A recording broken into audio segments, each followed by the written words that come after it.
የሚገርማችሁ ፍቅርም ራሱ የጋብቻ መሰረት አይደለም፣ ትክክለኛ ምክንያት አይደለም። ስለምትዋደዱ ተጋቡ አይባልም።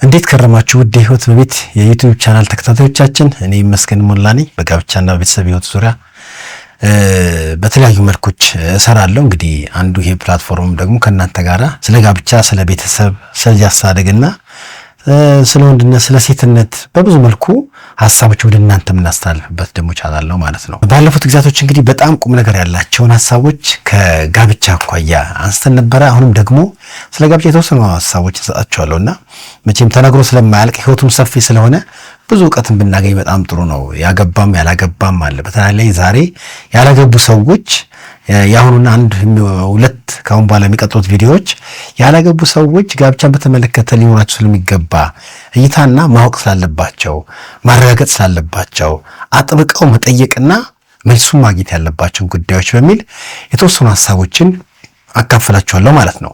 ለዛሬ የማነሳው የተሳሳተ የጋብቻ ምክንያቶችን ነው፣ ወይም ደግሞ ዓላማዎች። የተሳሳተ የጋብቻ ዓላማዎች። አንድ ወንድና አንድ ሴት ወደ ጋብቻ ይገባሉ። ወደ ጋብቻ ሲገቡ ለምን እንደገቡ የሚያውቁበትና የተረዱበት ነገር ምንድን ነው? ልታገቡ ያሰባችሁ ሰዎች የምትጋቡበት ምክንያት ምንድን ነው? ያገባችሁት ሰዎች ለምን ተጋባችሁ? ወደፊትም ደግሞ ስለ ጋብቻ ስታዩ ጋብቻ ለምንድን ነው አንድ ወንድና ሴት መግባት ያለባቸው የሚለውን ነገሮች ማወቅ አለባችሁ። የለምን ጥያቄ መመለስ ብዙ ነገሮችን ያስተካክላል። በጣም ብዙ ሰዎች ምንም ነገር ሲያደርጉ ለምን እንደሚያደርጉ ስለማያውቁ፣ ለምን እንደሚያደርጉ አለማወቃቸው ደግሞ ምንና እንዴት መቼ ነገሮችን ማድረግ እንዳለባቸው እንዳይረዱ ያደርጋቸዋል። ስለዚህ ወደ ጋብቻም ሲገባ ትክክለኛ የጋብቻ ምክንያትን በሚቀጥለው ቪዲዮ ሰጣችኋለሁ። በዚህኛው ግን የተሳሳተ ልክ ያልሆነ የጋብቻ ምክንያቶችን አነሳላችኋለሁ ማለት ነው። ጋብቻ ስኬታማ እንዲሆን ወይም ደግሞ የጋብቻን ስኬት መስራት ካለብን የጋብቻ ስኬት የሚጀምረው ወደ ጋብቻ ከገባንበት ምክንያት ጋራ በቀጥታ ይገናኛል ማለት ነው። የገባንበትን ምክንያት ካላወቀን ወይም ደግሞ ለምን እንደምናገባ ካልተረዳን በበቂ ምክንያት ወደ ጋብቻ ካልገባን የጋብቻው ስኬታችን ስኬታማ ላይሆን ይችላል ማለት ነውና ምክንያቱ ከውጤታማነትና ከስኬታማነት ጋራ በቀጥታ ይገናኛል። ጋብቻን ካሰባችሁ ለምንድን ነው ወደ ጋብቻ የምትገቡት የሚለውን ብዙ ሰዎች ይገናኛሉ። ምክንያታቸው ምንም ወንድና ሴት ሆነው የተለያዩ ነገሮች ያደርጋሉ። በጋብቻ አብረው ሲኖሩ ግን ይህን ካላወቁ በእርግጠኝነት መናገር ይቻላል ወይ ፍሬያማ አይደሉም ወይ ላይቆዩም ይችላሉና እነዚህ የተሳሳቱ ምክንያቶችን እንግዲህ እጠቁማቸዋለሁ። እንደዚህ አይነት የተሳሳተ ምክንያት ካላችሁ በፍጹም ምክንያታችሁ ሳትስተካክሉ ወደ ጋብቻ አትግቡ ለማለትም ያህል ነውና የተወሰኑ ነጥቦችን ልክ ያልሆኑ ሰዎች ወደ ጋብቻ ሊገቡባቸው ይችላል፣ ግን የተሳሳቱ ናቸው የምላቸውን ምክንያቶችን አነሳላችኋለሁ። አንዳንዱ ሰው በዚህ ጉዳይ ላይ መነጋገር ብዙ ህይወትን ማክበድ ይመስላል፣ ግን አስተዋይነት ነው። ማክበድ ሳይሆን አስተዋይነት ነው። ነገሮችን ለምን እንደምናደርግ ማወቅ በብዙ መልኩ ጠቃሚ ነው።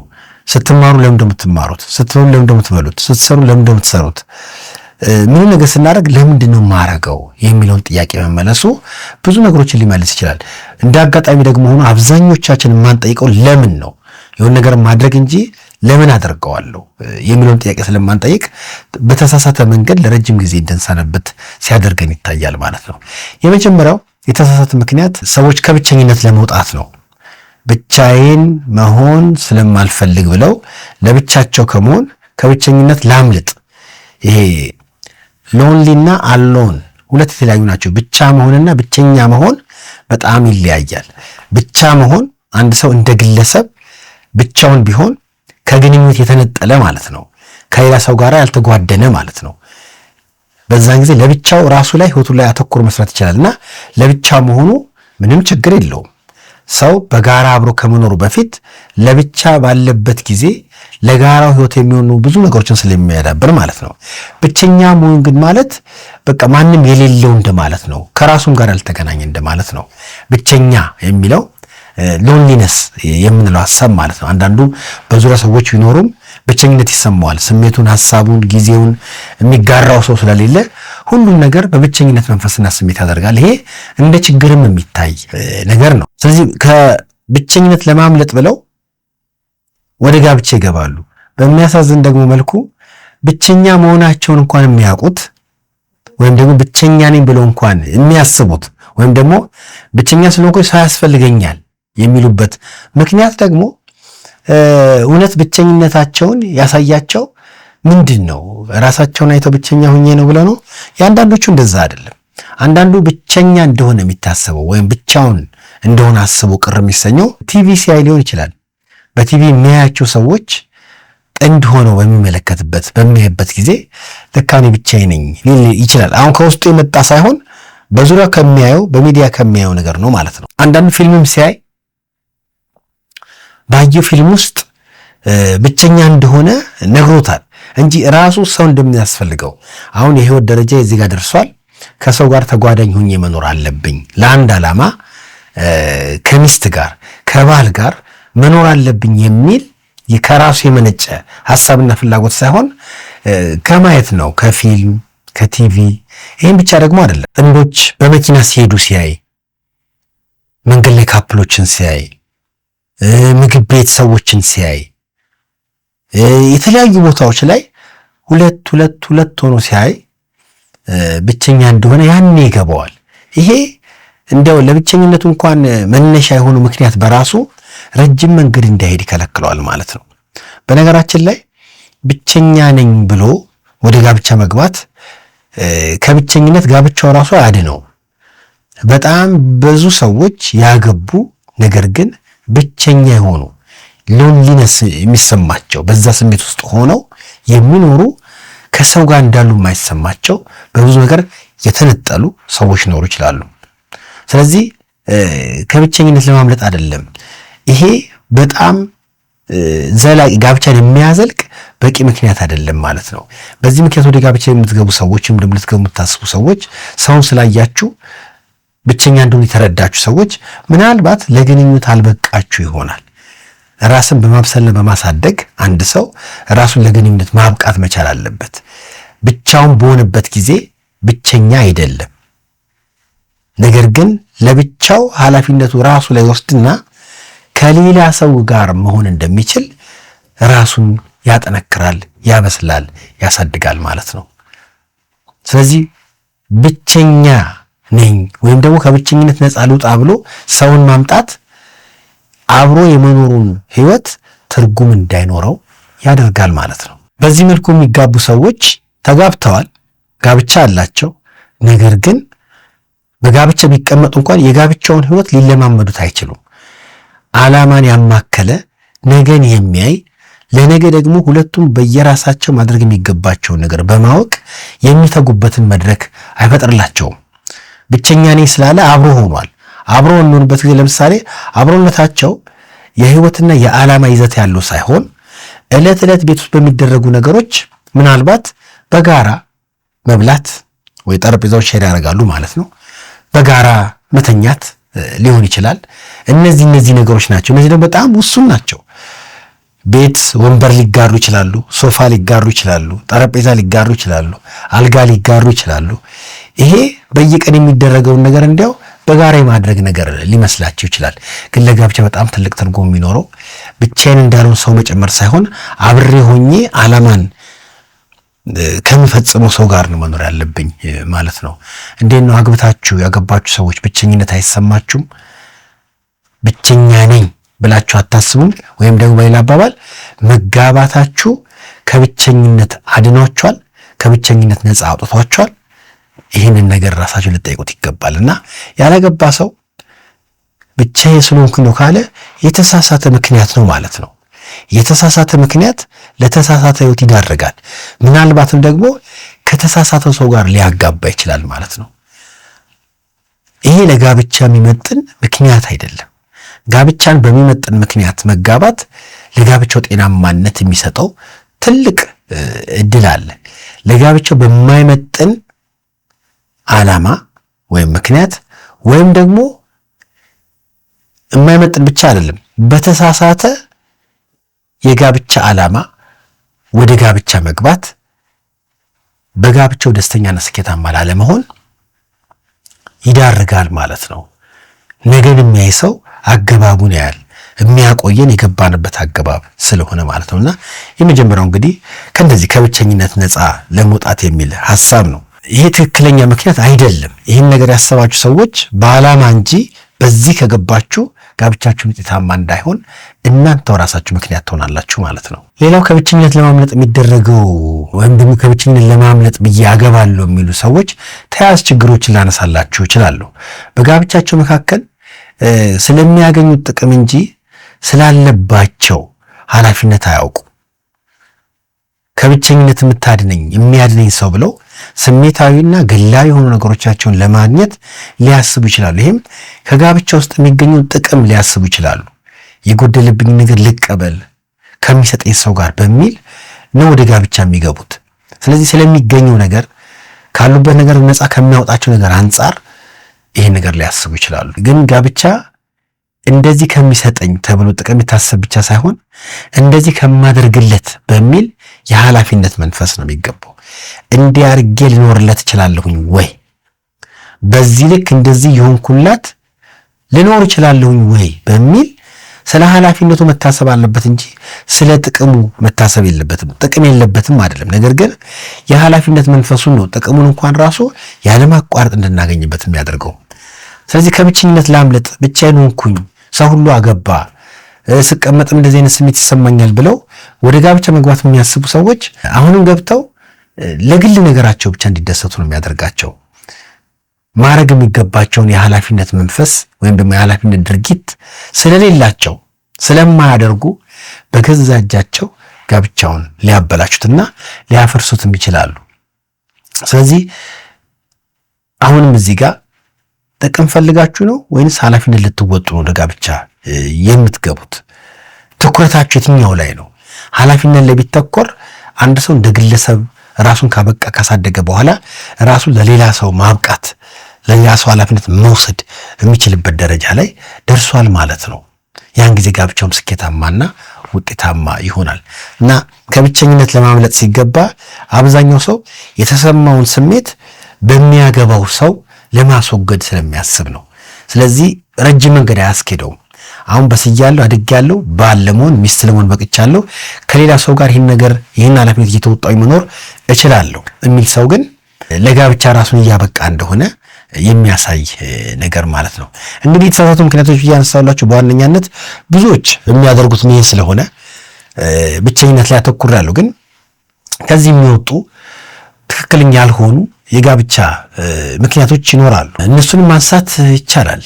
ለምሳሌ እርግዝናን ባነሳ አንድ ወንድና አንድ ሴት ከጋብቻ በፊት ጤናማ ያልሆነ አካላዊ ግንኙነት በማድረግ ጽንስ ቢፈጠር ያው እንደምታውቁት ብዙ ቪዲዮቻችን ላይ እንደምትመለከቱት አንድ ወንድና አንድ ሴት ወሲባዊ ሕይወት የሚጀምሩት ወደ ጋብቻ ከገቡ በኋላ መሆን አለበት። ይሄ መሆኑ ለብዙ ነገር ይጠቅማቸዋል። በዚህ ዘመንም ለብዙ ጋብቻዎች መፍረስ ልክ የተጣጣሚነት አቅጣጫ ተደርጎ ስለሚታሰብ ተጋብተን እንዳንቸገር ከመጋባት በፊት በዚህ መልኩ እንለካካ እንተያይ በሚል ይገቡበትና ቢጋቡ እንኳን ጋብቻቸው የማይጸና ይሆናል። ምክንያቱም ከሞራልም አኳያ በየትኛውም እምነትም ደግሞ አንድ ሰው ሃይማኖት አለኝ ካለ አሁን ይኸው አለኝ ይባላል እንጂ ስንቱ ይሆነዋል?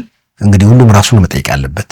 አለኝ ይላል እንጂ እምነት ሃይማኖት አለኝ ይላል እንጂ በሃይማኖቱ የማይፈቀድን ልምምድና ፕራክቲስ የሚያደርግ ሰው በጣም ብዙ ነው፣ በሁሉም ቤተ እምነቶች ውስጥ ማለት ነው።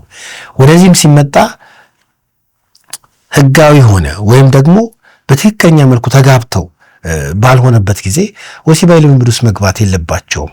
ምንም ጽንስ እንኳን ባይፈጠር መግባቱ ለጋብቻው ስጋትና አደጋ ሊፈጠር ይችላል እያልኩኝ ነው። ግን አልፎ ተርፎም ጽንስ በሚፈጠርበት ጊዜ እርግዝና በሚፈጠርበት ጊዜ በቃ እርግዝና ስለተፈጠረ እንጋባ ብለው ይገባሉ። እኔ ቢሮ ሰዎች ለካውንስሊንግ በሚመጡበት ጊዜ ከምጠይቀው ጥያቄ አንዱ ይሄ ነው። ወደ ጋብቻ እንድትገቡ ያጣደፋችሁ ነገር አለ ወይ ብዬ ጠይቃቸዋለሁ። አዎ የቤተሰብ ጫና፣ አዎ ውጭ የመሄድ ፕሮሰስ ነበረብን፣ አዎ እርግዝና ተፈጥሯል ሲሉ ተቻኩል የተገባበት የጋብቻ ህይወት ምን ሊመስል እንደሚችል በሙያም ስለማቅ ምናልባት አንዳንድ ችግሮች ከአገባባቸው ጋር ሊገናኝ ይችላል። አሁንም ከተሳሳቱ ምክንያቶች ደግሞ አንደኛው በእርግዝና ነው። እርግዝና ስህተት ነው። ከጋብቻ በፊት መፈጠሩ ስህተት ስለሆነ ስህተት ላይ ቤት አይገነባም። እርግዝና ስለተፈጠረ ተጋቡ አይባልም። መጋባት የሌለባቸው ሰዎች ከጋብቻ በፊት ባላቸው በራሳቸው ድካም የተፈጠረውን ነገር እድሜ ልክ ማኔጅ አድርጎት ለማድረግ ይከብዳል። የጋብቻ መሰረት ሊሆን አይችልም። በዚህ ደረጃ እንኳን አንዳንዴ የቀደመው ማህበረሰብ ይልቅ ትንሽ አሳማኝ ነገር ሊመስል ይችላል። እሱም ልክ አይደለም። ግን አንድ ሴት ልጅ አባት በትምህርት በምን ባለችበት ሁኔታ ላይ ከአንድ ወንድ ብትጸንስ ያው ተጠርቶ ያጋቡት ነበር። እንደዚህ የተጋቡ እኔም አውቃለሁ። አንተው ራስ ጀምራል። ሴቶቹ ምንም ስለማያውቁ እንደዚህ ልምምድ ስለሌላቸው አንተ ነህ የሚያደረከው አንተ ማግባት አለበት ተብሎ ይቅርታ ጠይቆ ያው በሽምግልና ቤተሰብ ተጠይቆ በጋራ ይድሯቸውም ነበር። በአሁን ጊዜ ምናልባት በቀደሙ አይነት እንደዚህ አይነት አስገዳጅ በሆነ አግባ የሚባለው ጫና ያለ አይመስለኝም። ዞሮ ግን ወደ ጋብቻው ስንመጣ በዚህ ምክንያት እንኳን ወደ ጋብቻ ቢገቡ ጋብቻው ጤናማና ስኬታማ እንዳይሆን ያደርገዋል ማለት ነው። ታዲያ እነዚህ ሰዎች ምን ያደርጉ ከተባለ በቃ በራሳቸው ስህተት ልጅ ከመጣ ከሕግም ማምለጥ አይችሉም። እንደ እናት እንደ አባት ሆነው የሚያስፈልገውን ነገር ለእድገቱ ማድረግ መቻል አለባቸው። መጋባቱ ግን ምናልባት ስህተት ላይ የተገነባ ቤት ሊባል ይችላል። ሌላኛው ስህተት ሊሆን ይችላል። ግንኙነቱን እንደገና ሊያከብድባቸውም ይችላልና ይህም ጤናማ ትክክለኛ ምክንያት አይደለም። እንደዚህ ብዙ ምክንያቶችን ማንሳት ይቻላል። አንዳንዱ ያለበት ሁኔታ አይጥመውም፣ ደስ አይለውም። ያለበት የቤቱ ኢንቫይሮንመንት በተበላሽና ደስ በማያሰኝ ወላጆች በሚጨቃጨቁበት ቤት፣ ልጆችን በሚጫኑበት ቤት፣ ነፃነት በሌለበት ቤት፣ ረፍት በሌለበት ቤት የሚኖሩ ልጆች ከዚህ ቤት እንዲያው ማን ያውጣኝ ወጥተው እንዳይከራዩ ብር ላይ ኖራቸው ይችላል። ነገር ግን ማንኛውም ሰው አግብቶኝ ያውጣኝ ብለው ወደ ጋብቻ የሚገቡ በጣም ብዙ ሰዎች አሉ። ስለዚህ ይሄም ራሱን የቻለ አንድ ትልቅ ችግርን ያመጣል ማለት ነው። ከዚህ ቤት ለማምለጥ እንጂ እዛ ቤት ህይወትን ለመገንባት ታስቦ ወደ ጋብቻ ስላልገቡበት ጋብቻው የተበላሸ ሊሆን ይችላል ማለት ነው። ስለዚህ እነዚህን የመሳሰሉ ትክክለኛ ያልሆኑ የጋብቻ ምክንያቶች አሉ። አንዳንዱ ኑሮውን ለማቅናት በቃ የገንዘብ ችግሩን እድሜ ልኩን ሲለፋ ያጣውን ባለው ሰው ተንጠልጥሎ ለመኖር ወደ ጋብቻ ይገባልና ይሄም ምናልባት ሰነፍ ሰው ያገባች ሴት ወይም ሰነፍ ሰው ያገባ ወንድም ሊሆን ይችላል። ስንፍናው ያለውንም ነገር ያጠፋዋል። አይደምርም፣ አይጨምርም። በትጋት የሚያበዛው ነገር የለም። ያለውን ለመምጠጥ ስለሆነ የሚመጣው ተመልሰው በጋራ መውደቃቸው የማይቀር ይሆናል ማለት ነው። የሚገርማችሁ ፍቅርም ራሱ የጋብቻ መሰረት አይደለም፣ ትክክለኛ ምክንያት አይደለም። ስለምትዋደዱ ተጋቡ አይባልም። ልክ ነው። በጋብቻ ውስጥ ፍቅር ራሱን የቻለ ቦታ አለው። ያውም እኮ ፍቅር ስንል ፍቅርን ራሱ በትክክለኛው መልኩ ተርጉመነዋል ወይ? ይሄ ራሱ አንድ ጥያቄ ነው። ፍቅር የሚባለው በትክክለኛ ትርጉም ከተረጎምነው እንኳ ፍቅር ብቻ በራሱ በቂ የመጋቢያ ምክንያት አይደለም። ከፍቅር ያለፉ ምክንያት ያስፈልጋል። ከፍቅር ያለፈ ትክክለኛ ምክንያት ያስፈልጋል ማለት ነውና በእነዚህ ጉዳዮች ወደ ጋብቻ ብትገቡ ጋብቻችሁ ትንሽ አታጋይ ሊሆን እንደሚችል ከወዲሁ ለመጠቆም ነው። ታዲያ ጋብቻን ቀለል ሊያደርግና በውጤታማነት መኖር እንድትችሉ የሚያደርገው ትክክለኛ የጋብቻ ምክንያት ምንድን ነው? ትክክለኛ የጋብቻ ምክንያት ደግሞ በሚቀጥለው ቪዲዮ ደግሞ ሰጣችኋለሁ። በትክክለኛው ምክንያት መጋባት ጋብቻን በትክክል ለመኖር እንድንችልም ደግሞ ይረዳናል። በትክክለኛ ምክንያት መጋባት በጣም ውጤታማ የሆነ ስኬታማ የሆነ የጋብቻና የቤተሰብ ሕይወትን ለመገንባት በቂና ትክክለኛ መሰረት እንድንገነባ ያደርጋልና በሚቀጥለው ቪዲዮ ትክክለኛ ምክንያቶችን ደግሞ አሳያችኋለሁ። ስላዳመጣችሁኝ እጅግ አድርጌ አመሰግናለሁ።